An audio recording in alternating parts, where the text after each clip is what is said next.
तर नमस्कार मंडळी, तुमचं मालवणी पोर आणि मालवणी मिनी ब्लॉगमध्ये पुन्हा एकदा स्वागत आहे। मस्तपैकी तयारी वगैरे करून मी चाललेलो आहे आमच्या गगनगिरी महाराजांच्या मठात। जसं येऊन पोचले तशी आहे दिंडी चालू।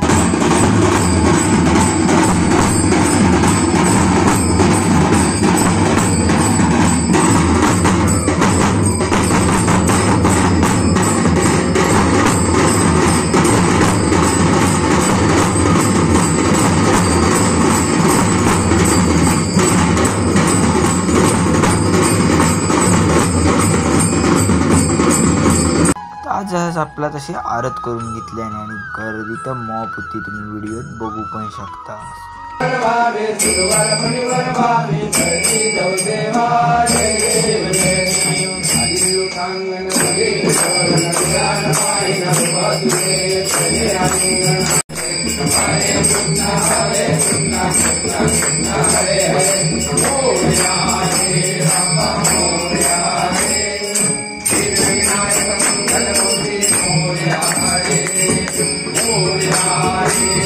सपली तसे मस्तपैकी जेवला आणि भजनांची स्पर्धा होती, तर ते स्पर्धा बघूसाठी इला